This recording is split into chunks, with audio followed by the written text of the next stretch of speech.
Your number one threat to you as a man in terms of dating and relationships with women is oneitis.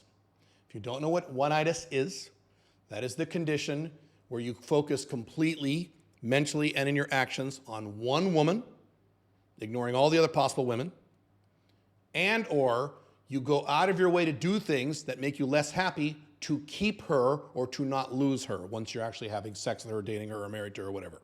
That's called oneitis. Oneitis destroys men. It has destroyed alpha males. It has destroyed beta males. It has destroyed strong men. It's destroyed weak men. It's destroyed famous men. It's destroyed rich men. It's wiped out people's finances. It's destroyed people's families. It's caused mental health problems. It's caused physical problems. Some men have even died because of oneitis. And you need to be aware that oneitis, unfortunately, this is one of the miswirings of male human beings. Unfortunately, oneitis is your default setting as a man.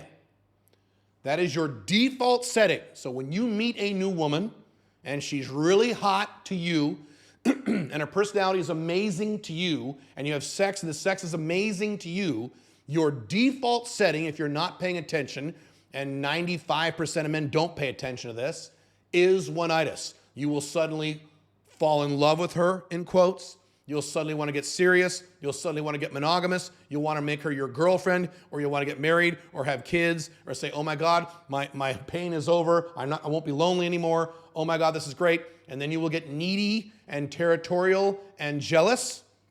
Needy if you're a beta male, territorial if you're an alpha male 1.0, and jealous if you're either. Immediately, even though you just met her a few weeks ago, and then she's going to run your ass. She'll take your balls and put them in her purse, and she runs your life. And every time she threatens to leave, you say, oh shit, I'm sorry, okay.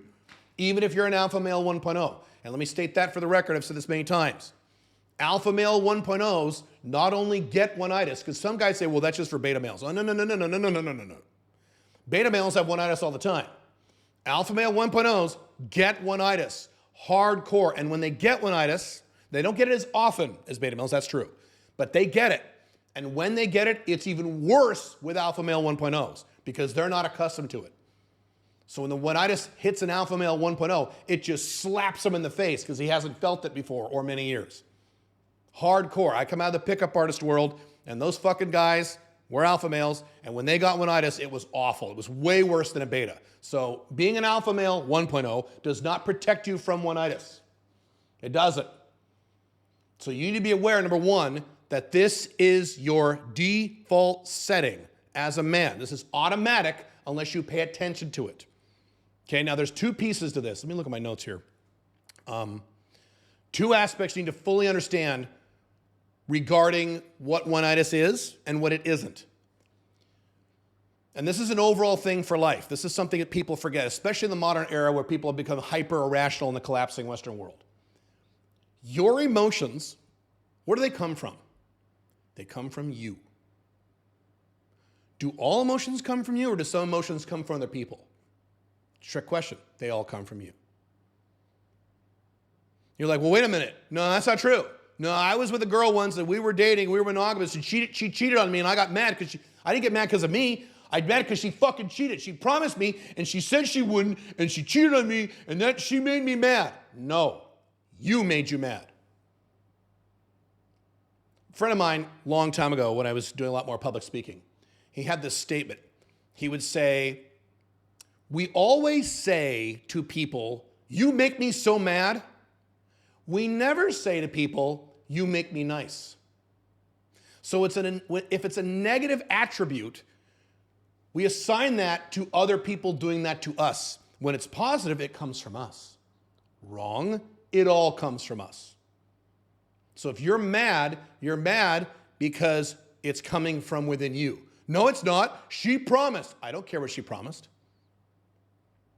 That's why one thing can happen to one guy, one scenario, and the exact same scenario can happen to another guy, and the first guy is fucking furious and screaming his head off and punching holes in the wall, or getting depressed and getting suicidal, and the other guy's going, yeah, that sucks. It's the same scenario. What's the difference? One guy has more outcome independence and is more happy and has a more emotional control, and the other guy is a child, which is what most men are. They're children. So one-itis, the feeling of neediness you have, comes from here. It doesn't come from her. It doesn't come, now here's something else, guys. Well, I get one-itis because my mom didn't hold me enough when I was a kid, and she used to yell at me, and my dad left us when he was 5, and I didn't grow up with a dad. No. Shut up, pussy. No. It's coming from within you. It's not coming from your dad or your mom from 17 years ago, you fucking pussy. If you're under the age of about 18. Now, if you're a kid, if you're a child, different story. Children don't have agency. They're not expected to control their emotions. I get that. If you're 15, I understand that. But if you're over the age of 18 and you're an adult, wrong-o, this all comes from you, and you have 100% responsibility about how you feel and how you react. Stephen Covey famously said that you have stimulus and you have response. And animals are like this, where there's stimulus and response, they can't control it. Human beings are like this. There's stimulus, there's choice, there's analysis, there's decision, there's emotional control, and then there's response. You are not a dog. You're not a horse. You're not a lion. You're not a cobra. I don't care how much you like Andrew Tate. You're not a cobra. You're a human being. So wrong, this is not your dad's fault, your mom's fault, and it's not her. We don't understand, Caleb, she's so hot. But she's so hot. Or she's the hottest woman I've ever had sex with my whole life, Caleb. Don't care. This is coming from inside you. And because it's coming from inside you, you have the ability to modify it, to reduce it, and even to fix it. It's not coming from something external. Another friend of mine said many years ago, a great line. He said, feelings are not something that people beam into you with their laser eyes. You know, she beams into you anger, and now you're getting mad because of what she said about your dick. No. Feelings happen inside you, and you have control over your feelings. It's called emotional control and outcome independence. This is why I have not had the emotion of one-itis for about 25, 30 years, because I decided to be happy, which means I decreased my outcome independence and my emotional control. And I'm telling you, because it's inside you, you have the ability to solve it or to fix it or at least alleviate it. I understand some men are more emotional than others. Some of you guys have more emotional personalities, more extroverted personalities, more, irrational or emotional personalities on the Myers-Briggs scale. I understand that. So maybe with you guys, you can't 100% fix it 100%. I get that, but you can improve it. You can improve it by 70, 80%. This is not, your personality style is not an excuse to be unhappy all the time. Wrong. So that's the first thing. Second thing is that these are all just chemicals in your brain. Love. Let's not talk about one-itis. Let's talk about love. Love is a bunch of chemicals created by nature, squirted into your brain to ensure that when you have babies with a female, you will stick around for about 3 years until the kids are old enough to move around on their own. That's why nature / God, whatever you believe in, created love and one-itis. It's not anything real. It's just a few squirts of chemicals in your brain to serve a biological function to perpetuate the species. It is not some magical spiritual thing from Jesus Christ or the Lord or the romance novel or the spiritual shit you read with David Data or whatever that shit is. I'm not saying those things are wrong or bad or incorrect. I'm not commenting on those things in this particular video. I'm just saying that's not what this is. This is biology. Love, and certainly one-itis, the neediness you feel when you start dating and fucking a brand new girl who's just amazingly amazing, and now you feel jealous and needy and territorial, I hope she doesn't break up with you, oh my God, and you start following her orders and all that shit. That's a few squirts of chemicals in your brain. Your brain, I said, is designed to do this. It's your default setting. And it is nature squirting chemicals into your brain so that you will impregnate her and won't leave her for about 3 years, which is the monogamy deadline. I've talked about many times in my books and my blogs, about 3 years. And then until you get bored, or more likely she gets bored with you and dumps your ass and you cry for 6 months, right? That's why these feelings are occurring. One-itis is biological. Men's neediness, jealousy, and territoriality regarding women is biological. It's not magical. And so when you're feeling one-itis, you're not feeling love. And love is biological too, but it's not even love. It's just one-itis. One-itis is not love. And I'll leave you with that. I love my wife, Pink Firefly. I love her more than I have ever loved any other woman in my life. Now, I haven't fallen in love with lots of women. I'm not a super emotional guy. But I'm, 53 years old. I've been in love a few times. And I can tell you for a fact, the love I have for her is light years beyond any other love I've ever had for any other person. It's almost on this magical spiritual level, God forbid. I don't have one-itis for her, and I never have.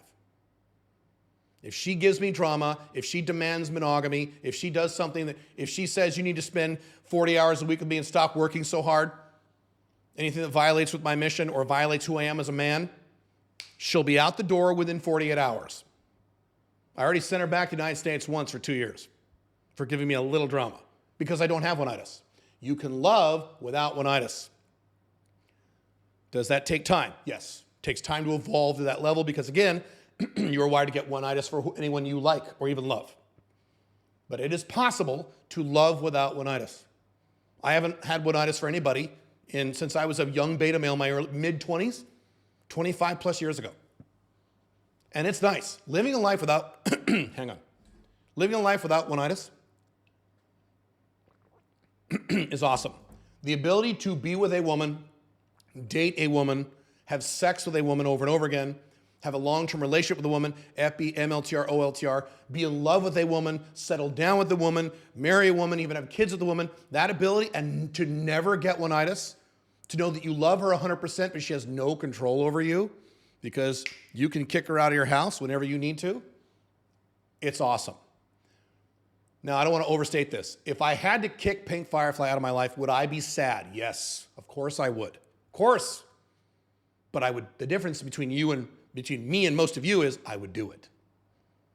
Most men who are married or have serious girlfriends don't have the ability to break up with these women because they have one-itis. Even if the relationship sucks, they don't realize the feelings are coming from within them. They have control over these feelings. And these are just several squirts of chemical in their brain from biology. You have control over this. Be aware of it. Be aware it's your default setting and make sure it doesn't control you.